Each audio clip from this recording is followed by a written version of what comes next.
नमस्कार दोस्तों, मैं वैभव आपका ओरिजिन अकेडमी में स्वागत करता हूं।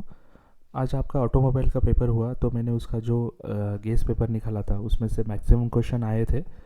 तो बहुत सारे स्टूडेंट्स बोल रहे थे सर आईक्यू का बना दीजिए, तो मैंने ये कल ही बनाया था लेकिन वीडियो नहीं बना पाया। तो पहले समर 2022 और री एग्ज़ाम का देख लेते पैटर्न कैसा है, कौन से चैप्टर में से कितने क्वेश्चंस आए थे, और फिर अभी के जो प्रोबेबल क्वेश्चंस है वो देखेंगे। समर 22 का जो पेपर था उसमें क्वेश्चन नंबर 2 जो था उसमें कॉन्सेप्ट ऑफ लाइन बैलेंसिंग था, मैन मशीन रिलेशनशिप था, acceptance sampling versus 100% inspection difference था, relation cost of quality and value of quality था। ये ऐसे उसके सामने जो रेड कलर में लिखा है वो चैप्टर नंबर है, मतलब 2 नंबर के चैप्टर से 3 नंबर से ऐसे देखा जाए तो चैप्टर नंबर फर्स्ट है, उसके ऊपर 4 क्वेश्चन थे, 2 के ऊपर 2 क्वेश्चन थे, 3 के ऊपर 3, 4 के ऊपर 4 और 5 के ऊपर 5 क्वेश्चन थे। सेम देखा जाए तो री एग्ज़ाम में क्या किया उन्होंने, क्वेश्चन नंबर 2 चैप्टर 1 के ऊपर डिपेंड था पूरा, फिर चैप्टर क्वेश्चन नंबर 3 टू के ऊपर डिपेंड था, 4 3 के ऊपर, उसमें से खाली एक प्रॉब्लम उन्होंने क्या किया, पी चार्ट का डाला। और क्वेश्चन नंबर 5 जो था वो 5 उन्होंने क्या किया, 4 चैप्टर में से डाले और एक बार आर्क चार्ट का प्रॉब्लम डाला। और क्वेश्चन नंबर 6 में क्या किया, एक कॉस्ट ऑफ अप्राइजल और कॉस्ट ऑफ इंटरनल और एक्सटर्नल फेलियर डाला और वापस 100% इंस्पेक्शन और सैम्पलिंग का डिफरेंस डाला था और पी चार्ट था। तो बहुत सारे स्टूडेंट्स हैं कि उनको अगर पेपर निकालने का हिंट चाहिए, तो बेसिकली हिंट क्या है कि आपका एक्स बार आर चार्ट का और पी चार्ट का प्रॉब्लम सही आना चाहिए। और जो फर्स्ट क्वेश्चन है 10 मार्क का, उसमें से आपको मिनिमम आपको 7 या 8 मार्क्स आने चाहिए। अगर आपके 2 प्रॉब्लम निकल जाते हैं 6 और 6 12 मार्क्स, और ये जब 7-8 मार्क्स आ जाते हैं मतलब 20 मार्क हो गए, और बाकी किधर से भी आप ले सकते हो। मतलब देखो आउटलाइन क्या क्या करना है कंपलसरी, देखो outline process chart, 200 process chart, multiple activity chart, ठीक, और process seat, process outline sheet, ये सब करना है, ये आना ही आना है। देखो चैप्टर नंबर फर्स्ट पे क्या आया, आउटलाइन प्रोसेस चार्ट आया था, फिर उसके बाद ऑपरेशन प्रोसेस सीट आया था, ठीक, 200 प्रोसेस चार्ट आया था, और क्या आया था, स्टैंडर्ड टाइम का एक आया था कि आपको अगर स्टैंडर्ड टाइम निकालना है तो कैसे निकालना है।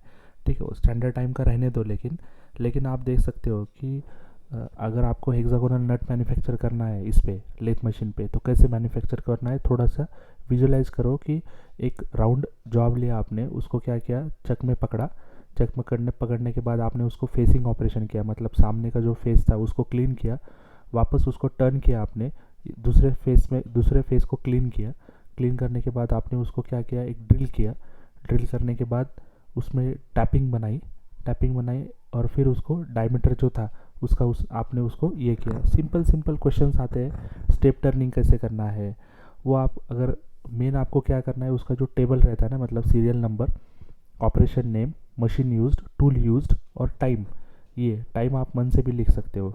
तो ये बहुत इंपॉर्टेंट है। उसमें से अगर 3 क्वेश्चन है, ये 3 में से 2 क्वेश्चन भी आते हैं तो आप स्कोर कर सकते हो। मैंने जो पेपर चेक किए आपके आईक्यू के, उसमें जिनके एक्स बार आर चार्ट के प्रॉब्लम सही आए वो पास हो गए।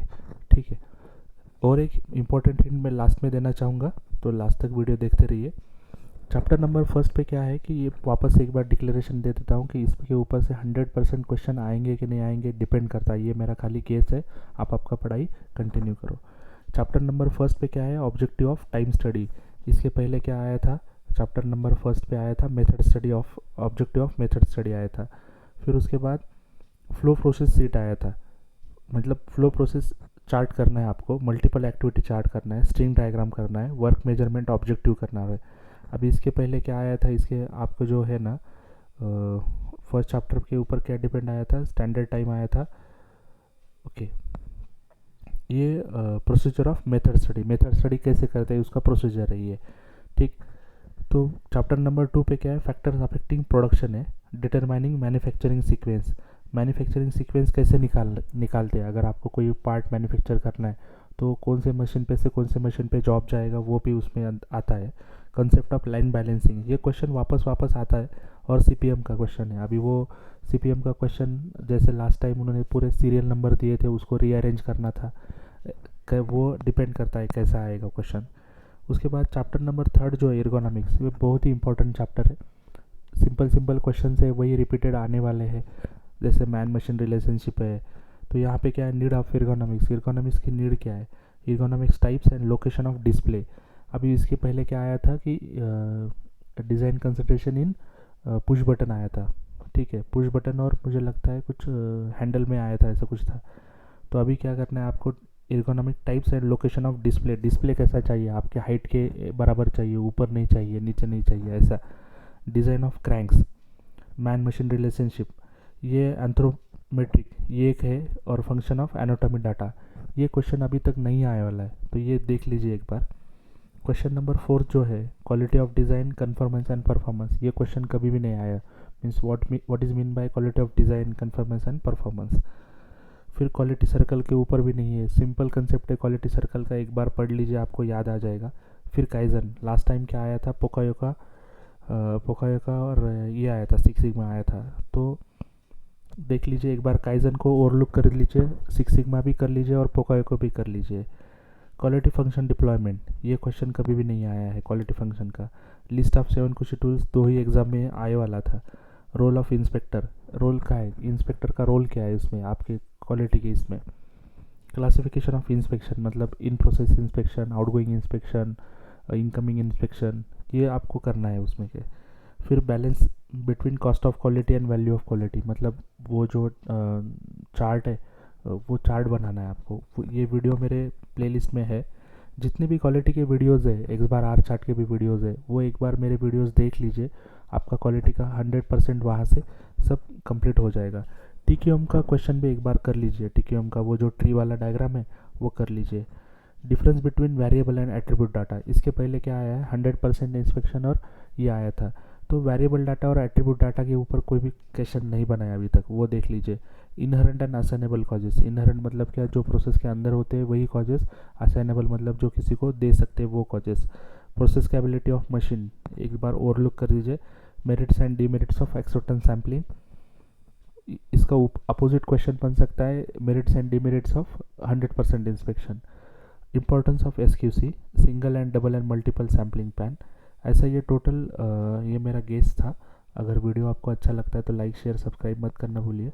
और एक इम्पॉर्टेंट बात जो मैं बोलना वाला था, कि अगर आपको प्रॉब्लम समझ में नहीं आ रहा है, एक बार आर चार्ट का या पी चार्ट का है, तो दोनों मेथड से सॉल्व कर दीजिए, और एग्जामिनर क्या करेगा, जो मेथड सही होगा उसको मार्क दे देगा वो।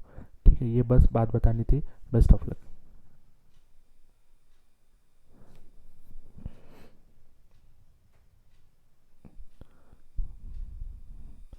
बाकी अगर और कोई वीडियो चाहिए, अगर लाइव भी आना है तो बोल दीजिए मुझे, मैं लाइव आके आपको एक बार वापस से, आपको अगर इसका स्क्रीनशॉट लेना है तो ले सकते हैं आप। इसका स्क्रीनशॉट लेना है आपको तो ले लीजिए एक बार, ठीक है।